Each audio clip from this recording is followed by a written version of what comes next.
को पार्टी चलाने वाले लोग बेहतर जानते होंगे। मलिक साहब, आपके पास आना चाहता हूं। हरियाणा आसपास, इधर उत्तर प्रदेश से भी जुड़ा हुआ है, दिल्ली से भी है लगा हुआ। हरियाणा की राजनीति को थोड़ा और आपसे समझना चाहता हूं, साथ में राहुल गांधी की राजनीति को भी आप बहुत नज़दीक से देख रहे हैं, वो भी समझना चाहता हूं। बीजेपी की राजनीति को भी आपके नज़रिए से समझना चाहता हूं, देखना चाहता हूं कि ये दोनों राज्यों के चुनाव, सबसे पहले तो इसको अभी अभी चुनाव बीता है मलिक साहब, और उसमें ये दोनों राज्यों के चुनाव कितने इंपॉर्टेंट हैं आज की तारीख में? क्या इसका असर आप दिल्ली की जो राजनीति है, खासकर केंद्र की राजनीति, उस पर पड़ते हुए देखते हैं? इसका रिजल्ट जो है आने वाला समय, उस पर दिल्ली की राजनीति पे इसका रिजल्ट का असर? देखिए राजीव जी, अगर आप देखें कि 4 जून 2024 के बाद जो सिनेरियो बदला है, जो जनता में एक चेंज आया है, जनता को कहीं विश्वास नहीं था। जो इन्होंने एक नारा चलाया था अब की बार 400 के पार, तो जनता लगती थी यार ये जो कहते हैं इनका हो जाता है, क्योंकि तो शाम दाम दंड भेद से करते हैं। तो वो इनकी बात कहीं ना कहीं झूठी साबित हुई और जनता में एक उत्साह दिखाई दिया है जिनको कुछ विश्वास भी नहीं था, और उसका नजरिया आप देख रहे हैं पिछले 2-3 महीनों से। यहां मैं पंकज जी की बात का जवाब देना चाहता हूं, वहीं से अपनी बात की शुरुआत हरियाणा में मैं करना चाहता हूं। पंकज जी ने जैसे कहा कि शायद राहुल गांधी जी का आम आदमी पार्टी के साथ जो गठबंधन की बात आई है, वो शायद राहुल गांधी जी या मीडिया का ऐसा कोई कंफ्यूजन नहीं है। राहुल गांधी जी ने एक आइडिया दिया है, कहा है कि अंतिम निर्णय जो हरियाणा के नेता हैं वो लेंगे, और मैं उसको अच्छा मानता हूं।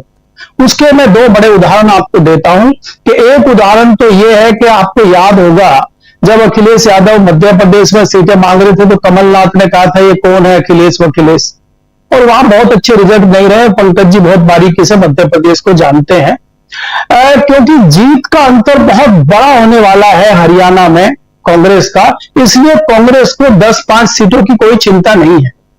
और आम आदमी पार्टी को कुछ सीटें देकर एक सबसे बड़ा संदेश इंडिया गठबंधन के नजरिए से राहुल गांधी पूरे देश को देना चाहते हैं कि हम इंडिया गठबंधन के अपने तमाम साथ में लेके चल रहे हैं।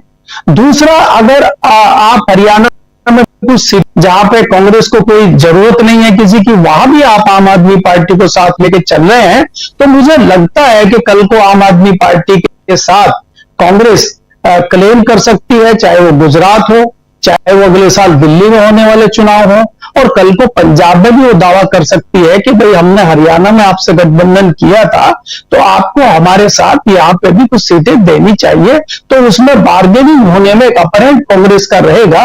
ये बात सोचते हुए राहुल गांधी ने इस तरह का आइडिया, इस तरह का एक जो है सुझाव अपने लोगों को दिया है। और राहुल गांधी ने कोई ये नहीं कहा कि इसको करना ही है या इसको क्या, उन्होंने एक सलाह दिया कि भाई अगर आपको उचित लगता है तो राजस्थान के तमाम नेता बैठे और आपस में आम आदमी पार्टी के लोगों के साथ बैठ के कर लें।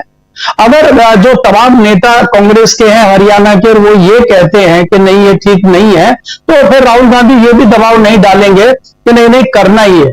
क्योंकि राहुल गांधी की एक बात बहुत बड़ी और हरियाणा में आई है जिसका लोग स्वागत कर रहे हैं।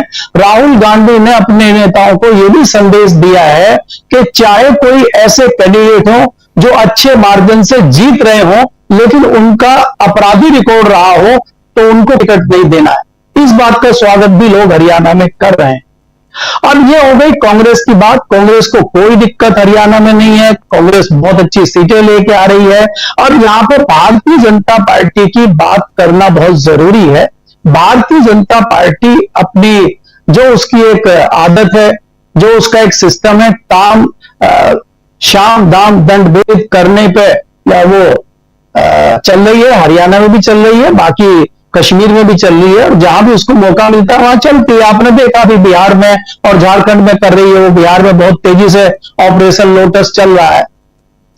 हरियाणा में अभी क्या है कि जिस तरह पंकज जी ने भी कहा था, एक बहुत बड़ा जहर इन्होंने यहां जातियों में घोलने का शुरू किया हरियाणा में, और जिसमें शुरू में इन्होंने पहले यहां पे जो जाट कम्युनिटी है, ज्यादातर किसान होते हैं, उस जाट को बाकी जातियों से अलग करने की कोशिश की, और उसमें जो है भारतीय जनता पार्टी सफल रही।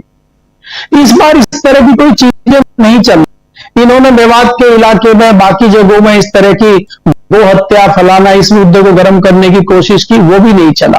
इस बार हरियाणा में कोई मुद्दा नहीं चल रहा है। हरियाणा में सिर्फ दो फैक्टर काम कर रहे हैं। एक कर रहा है किसान फैक्टर, और दूसरा जो महिला पहलवान खिलाड़ियों का फैक्टर है, वो हरियाणा में दो फैक्टर बहुत बड़े काम कर रहे हैं। उनको नेस्तनाबूद करने के लिए भारतीय जनता पार्टी तमाम हथकंडे अपना रही है। जैसे कि हम देखें कि अभी इन्होंने जेजेपी के साथ चंद्रशेखर रावण को भी भेज दिया है कि आप जाइए वोट काटने का काम करिए, क्योंकि जेजेपी को कुछ मिलने वाला नहीं है, चंद्रशेखर रावण को हरियाणा में कुछ मिलने वाला नहीं है, लेकिन 10,000, 20,000, 5,000, 2,000 वोट तो काटेंगे, और 10-20 हजार वोट भी विधानसभा में बहुत मायने रखता है। इसके अलावा जो दूसरी चीजें हो रही है, चाहे आप जम्मू कश्मीर की बात करें, चाहे हरियाणा की बात करें, जो वेस्टर्न यूपी की राष्ट्रीय लोकदल है, जयंत चौधरी की पार्टी, उनको भी कहा गया है कि आप भी हरियाणा में चुनाव लड़िए। तो भारतीय जनता पार्टी क्यों चुनाव लड़ाना चाहती है, क्यों वोट को बंटवाना है, अगर उसको कहीं लग रहा है। अब मेरी खबर यह है कि 15 से 20 सीटों पर कश्मीर में राष्ट्रीय लोकदल लड़ रही है। यहां तमाम सीनियर लोग बैठे हैं, प्रशांत जी भी जानते हैं, संजय जी भी जानते हैं, सुनील शुक्ला जी भी जानते हैं कि चौधरी चरण सिंह का भी कभी इतना दायरा नहीं रहा कि वो कश्मीर में जाकर चुनाव लड़ने की कोशिश करें। मेरी जानकारी में तो है नहीं। अजीत सिंह जी तो खैर वेस्टर्न यूपी से ही बाहर नहीं निकले। अब आप बताइए कि आप समाजवादी पार्टी के तालमेल के साथ तालमेल करके तब आप वेस्टर्न यूपी में 9 सीटें विधानसभा की जीत पाए थे, और अभी आप कश्मीर चले हैं 15 सीटों पे लड़ने के लिए, और 23 आपके स्टार प्रचारकों की सूची भी आ गई है, और लोग पहुंच गए, वहां प्रेस कॉन्फ्रेंस चालू हो गई। तो बताइए इनकी सीटें कहां से आएंगी, और यही चीजें ये हरियाणा में करने जा रहे हैं। और दूसरी बात राजीव जी जो मैं अंत में बताना चाह रहा हूं, भारतीय जनता पार्टी ने एक और बड़ा गेम करने की कोशिश की है, क्योंकि आपको मालूम है कि हरियाणा में खाप पंचायतें, सर्व खाप पंचायतें काफी प्रभावित ग्रामीण क्षेत्र को करती हैं।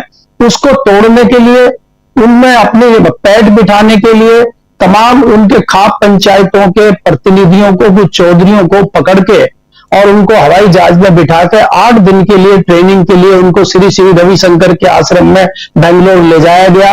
अब कोई पूछे कि हरियाणा में चुनाव चल रहा है और आप किस चीज की ट्रेनिंग लेने बाद रविशंकर जी के आश्रम में चले गए हैं, क्योंकि उनको क्या है कि समझाया जा रहा है कि किस तरह से तोड़फोड़ की जाए, किस तरह से जो है भारतीय जनता पार्टी को जिताने की कोशिश हो। जैसा कि अभी जिक्र भी किया कि थैलियां खुल गई हैं, तो भारतीय जनता पार्टी अपना साम दाम दंड भेद करने पर लगी हुई है, लेकिन दूर दूर तक मुझे कोई सफलता मिलते हुए फिलहाल तो नजर नहीं आ रही। जी, ये एक नई जानकारी आप दे रहे हैं कि ट्रेनिंग दे रहे हैं आजकल श्री श्री रविशंकर जी। पंकज जी कुछ जोड़ना चाहते हैं, फिर प्रशांत टंडन जी के पास आता हूं। जी पंकज। मलिक साहब जैसा बता रहे हैं ना कि आरएलडी जेएंडके में चुनाव लड़ रही है, हमारे रामदास आठवले की पार्टी भी लड़ रही है वहां पे 16 सीट पे।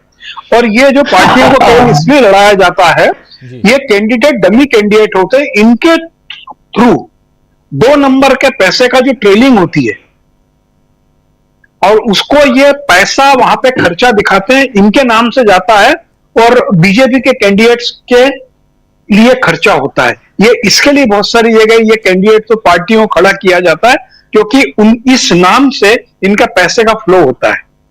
ये है उसकी गणना। पंकज जी, उन पार्टियों में जो सूखा पड़ा हुआ है उनमें भी थोड़ी हरियाली आ जाएगी, उनकी भी सिंचाई हो जाएगी, फसलें सूख गई है उनकी, इस बहाने भले 2-5%, 10% मिले, उनको भी मिल जाएगा। जी, यही होता, पैसा है पैसा। बिल्कुल बिल्कुल सही आप कह रहे हैं, बिल्कुल सही कह रहे हैं। और बहुत महत्वपूर्ण है कि चुनाव के